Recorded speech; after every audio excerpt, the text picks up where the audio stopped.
Hi, class, and welcome to, I guess, my cooking type show thing. I don't know how to explain it, but basically today we're going to be making one of my favorite dishes. It's Sopa Azteca. It's kind of, the best way to explain it would be it's tortilla soup with a twist. It's more of a rustic soup. It has the smokiness of an ancho chili and the flavor of the cilantro with the meltedness of the Oaxaca cheese. It's just a wonderful combination of flavors. And so I'm going to be teaching you how to make it. So come on into the kitchen. Come on into the kitchen. Okay. By the magic of TV, or should I say the internet, prior to, we had some preparations going on a few hours ago, so we have started the chicken broth, which is the basis of the soup, as it is for any tortilla soup or anything like that. So basically what you do, it's for the chicken broth, basically what you're going to do is just get um, chicken breasts and put it into some water and bring it to a boil and just throw in some garlic and some salt and you're ready to go. It's very important that you use breasts because if you don't, the dark meat will skew the flavor of the chicken broth. So now to the basis of what is the chicken, or I'm sorry, the soup. Basically what you're going to need, since I have doubled the recipe, I did use 2 medium onions instead of 1. So here we have, basically what you're going to do is cut the onion, and it's not very important how big, how thick, how little you cut it.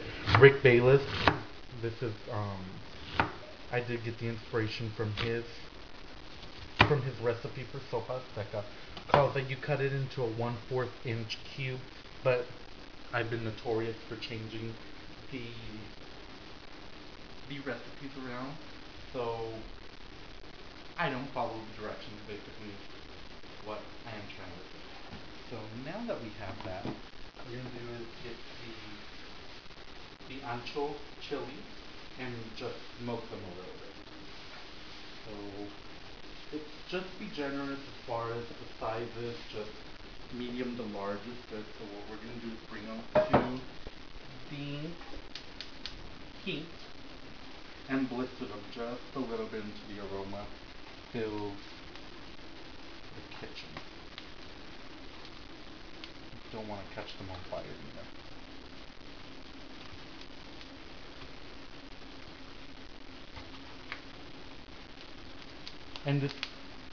And this can be done ahead of time, of course, and you can, as y'all all know, the chicken broth can sit in the refrigerator for a while and just keep it until you're ready. It's the perfect complement to any show or anything that you might be doing.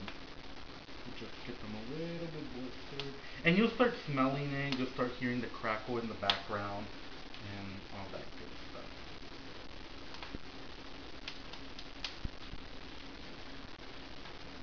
And the last one. And like I said, if you don't want to be doing this last minute, you could always prepare the saute and whatnot a couple of hours before you actually mix it. So now what you're going to want to do is tear the chiles apart and make sure you de-seed them as such. And running them under cold water is a great way to get all the seeds out. Yes, but you just fire roasted them, blah blah blah. No, you can run it through cold water or hot water, it doesn't matter. It's just kind of washing them and getting all that spiciness out. So you can do this with every single pod. Okay. Now that you fire roasted all the ancho chilies, you want to put them in a blender, and you're going to need, like I said, since I have doubled the recipe, I'm using 2, but you need 1 15-ounce can of fire roasted tomatoes. Any brand is good. I particularly like the H-E-B brand. It's a little bit cheaper, but if you are into brands and all that stuff, anything will suffice. So you're just going to throw everything with the juices, all the tomato and all the ancho chili in here. Make sure you give it a little bit of a, as Lydia Bastianich says, a little bit of a whirl. That way you can get everything in there. And I hope I don't need to explain how to put this in a blender. I'm just kidding. So just turn it on. Depending on the type of blender you have, you might have to use different speeds. I'm sorry. Different speeds. So I'm just going to go ahead and puree this. And you want to stop every so often, that way you can get everything.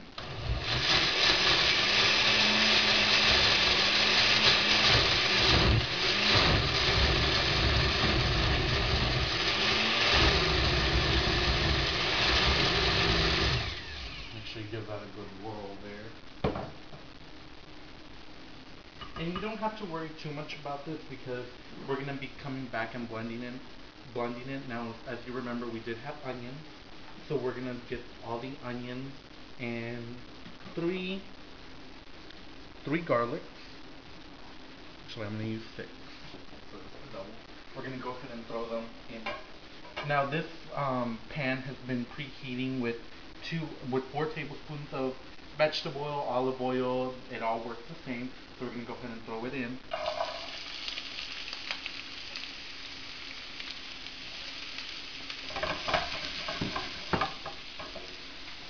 I wish they would have invented already smell-o-vision. They could smell all the different smells that are coming through here. You want to just heat this up a little bit, make sure the onions are that little clear golden color, and you'll know they're ready. And just, as you've noticed, don't worry about cleaning or anything, as everything goes in tune with each other. Alright. And as you can see, I've already pureed just a little bit of the onions, but as you can see, they're kind of that caramel clear color. So what you're going to do is try to leave as much of the oil behind as possible. If you can, I mean, obviously, things aren't perfect. We're in the real world, not the cooking world.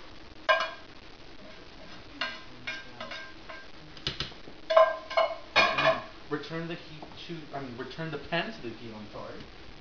Then we're going to go ahead and puree this with, again, with the tomato, the ancho chili, everything that's in there. Just give it a little bit of a whirl.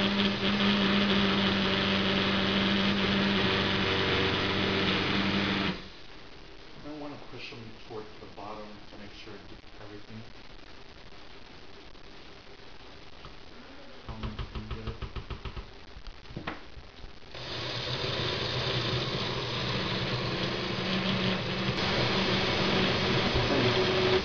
So this is ready to go. It's the consistency of about tomato paste right now. So what we're going to do is take it back to the heat. We want to heat this up. In here, the sizzle comes. And don't worry if you get anything, you have quite a bit here.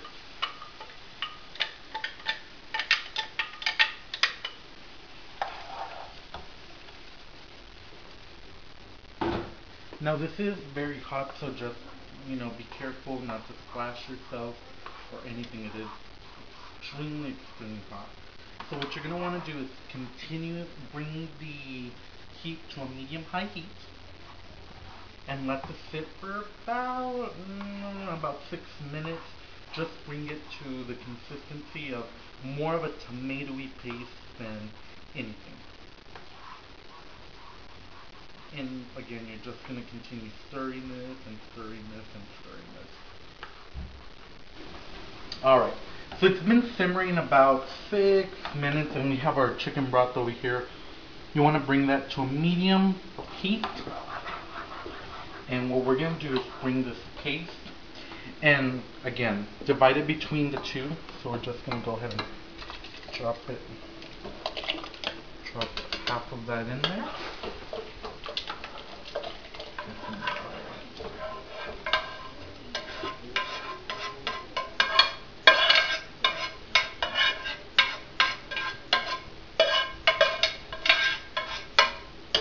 Should get everything. So now With the chicken that you boiled earlier from the chicken broth, you just want to add this directly in here. Let it, again, like half will suffice. Both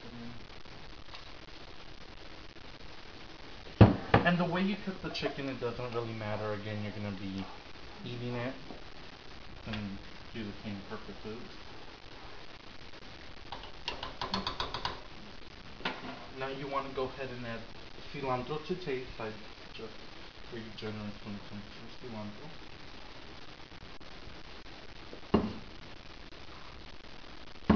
And just a whole bunch of cilantro would be good. And now, the original recipe doesn't call for cilantro or pozole, but I do add it. It gives a little bit more of an flavor. It just gives it more a little flavor, more Mexican. So now we're going to go ahead and add the hominy. And again, I want to remind you, hominy is not needed. You could do corn, you could do corn, vegetables.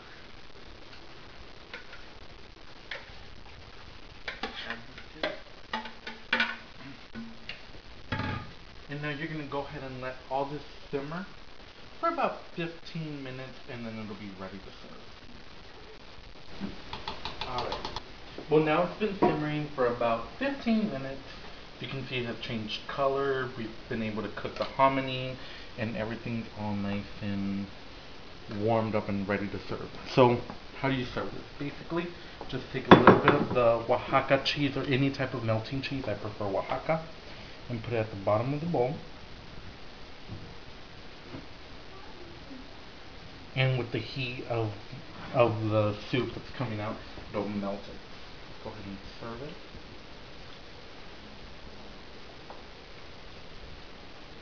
You can see all the combination, everything.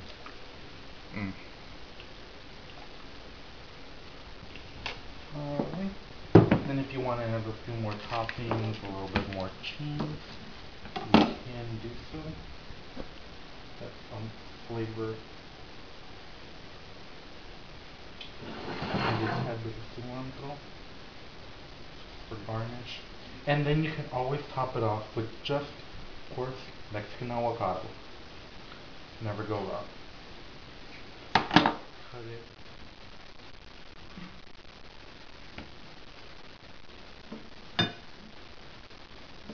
Cut into just a few pieces. You just want to crown it.